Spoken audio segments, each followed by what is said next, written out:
Hello everyone, welcome to Shelf Space. I'm your host, Rob13, and today we are reviewing the SD Gundam World Sengoku Souketsuden Zhang Fei God Gundam. I'm still hoping I'm pronouncing these things correctly. I finished building this guy, and we're going to take a look at it, but first, as always, let's take a quick look at the box. So we got a cool illustration of the God Gundam here with all his glowy flame looking bits. He looks really cool like this. He got the name Zhang Fei God Gundam. I'm thinking this is supposed to be pronounced like a sh. Maybe it's ja because it starts with the Z. I don't know for certain. I'm sure somebody will correct me. We got the blue Bandai Spirits logo. Bandai Spirits 2019, made in China. Okay, on the side we got nice painted version of the kit, showing off its weapons and its limited posability. Also showing the combined weapon, which I have yet to actually see myself because I don't have the Liu Bei Unicorn Gundam built yet. On the side here, we got the same illustration as before, BandaiHobby.net. The name, the number, the series, the Bandai. On this side, not a whole lot of interesting stuff. It's just white with all the usual warning information and stuff. And then this is same as the other. Alright, enough box. Let's look at the figure. And here he is. And I gotta say, as usual, I think he looks pretty snazzy. The color separation on it isn't too bad for an SD Gundam. And I really dig all these bright translucent pieces. I think the only thing I don't really dig is the little flames on his V-fin. I really think those should have been translucent red as well. Though the box illustration shows it as being just like red metal, but I think it would have just looked cooler if it was the same as the rest of this, especially since you got the translucent red on the side of the face there. It should also be noted that the weapon, again, suffers from not a whole lot of color. I mean, everything else is pretty decent, though you got some stickers here, on the crotch, and then, of course, for the cameras. But in comparison to older SD Gundams, and you'll be hearing me say this a lot with these guys, it's come a long way, and it's pretty darn impressive. So, posability-wise, he's got, ball socket joint on the head. Allows for a little bit of movement, though the armor will cause things to bump around. You can rotate the head all the way around Exorcist style if you want. He's got a little bit of a turkey neck thing going on. Shoulders have a bit of a butterfly joint thanks to the polycap that's in there. So you can get the arm in front a little bit.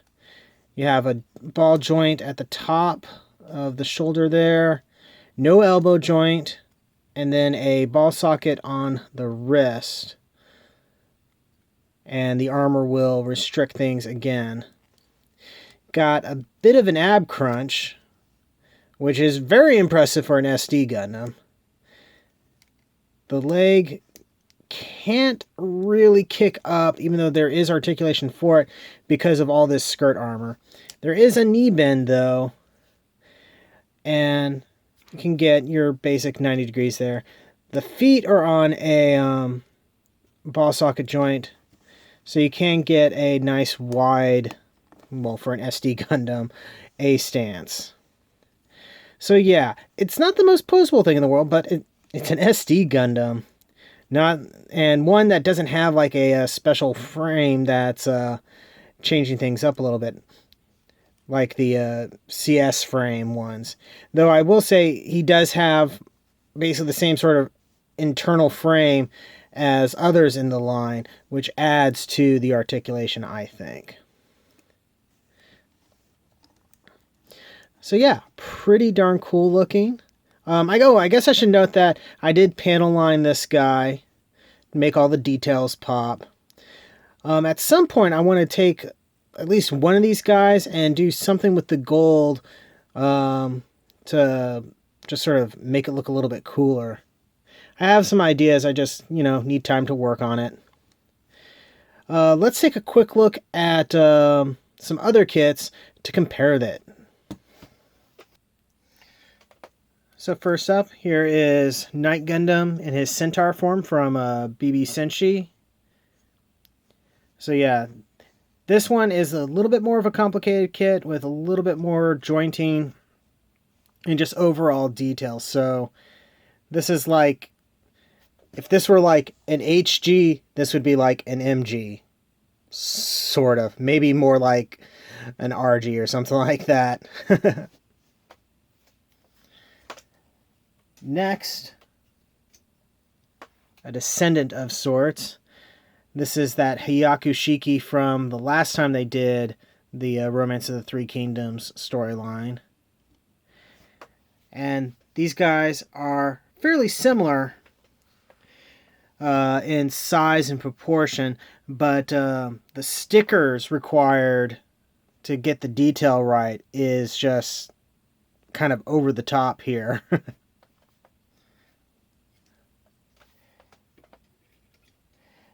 Next, we got the Winning Gundam. Let's center these a little bit better. From Build Fighters Try. And it's kind of weird seeing this next to this.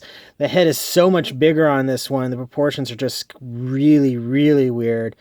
But this one's kind of an odd duck in comparison to other SD Gundams. And that's just because, well, like the head here actually turns into a core fighter and stuff. So there's a lot more going on in this guy than there is on this, sort of.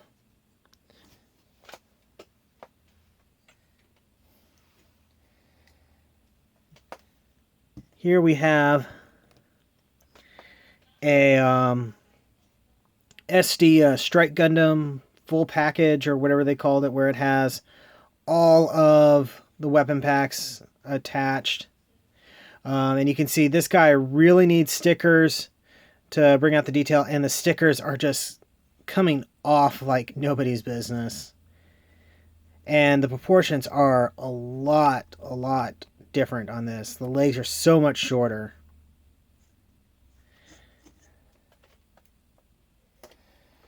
Let's see. Next up we have... Wait, oh! Spoilers. Finally, let's go ahead and compare it to the... what was he called again? The Guan Yu Yun Chan New Gundam. And these two look really cool next to each other. It helps that, red and green being opposite colors on the color wheel makes them kind of go together. I guess it's kind of a Christmas thing going on. And they look cool. And that's the main draw I have on these things. Yeah, the articulation isn't super great, but visually they are very appealing, and I think they'll just look really good on a shelf or in a display. So, yeah. So far, I'm digging this line. I really am. And I would recommend this one and the new Gundam that we just looked at as well. If you really want to make them shine, you'll probably want to put in a little bit of work on them. There's plenty of places where you can add some paint or change up the colors a little bit. For right now, I'm going to leave it as is and probably eventually just put it on display with the others. So yeah, thank you very much for watching. Don't forget to like, comment, subscribe, all that fun YouTube stuff. Check the description below for links to my storefronts where you can get official shelf space t-shirts and more. And yeah, thank you again, and I'll see you the next time you invade my shelf space.